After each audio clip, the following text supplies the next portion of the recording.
என் பெயர் சஞ்சய். நான் 6ஆம் வகுப்பு படிக்கிறேன். நான் நூலக பாட வேளையில் கற்றுக்கொண்ட கதையை இப்பொழுது இங்க சொல்ல போகிறேன். இந்த கதையின் பெயர் சேவல் முட்டை. ஒரு ஊர்ல ஒரு சேவல் இருந்துச்சா. அப்பொழுது அது நைட்ல இரை தேடிக்கிட்டு இருந்துச்சா. தேடிக்கிட்டு இருக்கும்போது காட்டுக்குள்ள ஒரு புள்ள நரிக்கு பசிச்சா ரொம்ப. அதனால ஊருக்குள்ள பார்த்துச்சா நைட்டு. அப்பையில அந்த சேவல் இரை தேடிக்கிட்டு இருந்துச்சா. அதை பார்த்த உடனே சுத்தி முத்தி பார்த்துச்சா. யாரும் இல்லாததுனால டக்குன்னு போய் அந்த சேவலை கவ்விருச்சான். கவ்வின உடனே அந்த சேவல் மயக்கம் போட்டுருச்சான். அப்புறம் அந்த சேவலை தூக்கிட்டு போய் அதோட வீட்டுல போட்டுருச்சான். அதோட வீடு ஒரு மரத்துக்கு பக்கத்துல இருக்கிற புதர்லையா.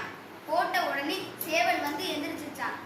எந்திரிச்ச உடனே புள்ளநரி பாடுச்சு. சேவலே சேவலே வலிமையான சேவலே, என்ன போல தின்னுவேன் என் பசிக்கு உன்னையே அப்படின்னு பாட்டு பாடுச்சான். சேவல் அதை பார்த்த உடனே பயந்துருச்சான். சேவல் சொன்னுச்சு, அதுகிட்ட இருந்து தப்பிக்க சேவல் சொன்னுச்சு, என்னைய சாப்பிட்டனா இன்னைக்கு மட்டும்தான் உனக்கு பசி தீரும், என்னைய வளர்த்தனா டெய்லி உன்னோட பசி தீரும் அப்படின்னு சொன்னிச்சான்.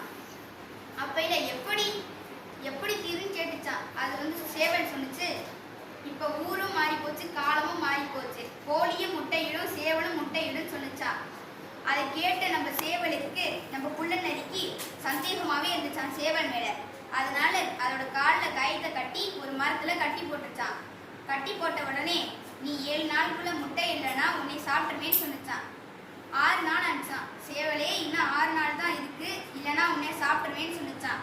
அப்படி நாட்கள் போய் 7ஆவது நாள் வந்துச்சான். 7ஆவது நாள் வந்த உடனே சேவல், இன்னைக்கு நீ முட்டை இல்லைன்னா உன்னை சாப்பிட்டுருவேன் அப்படின்னு கோபத்தோட சொன்னிச்சான்.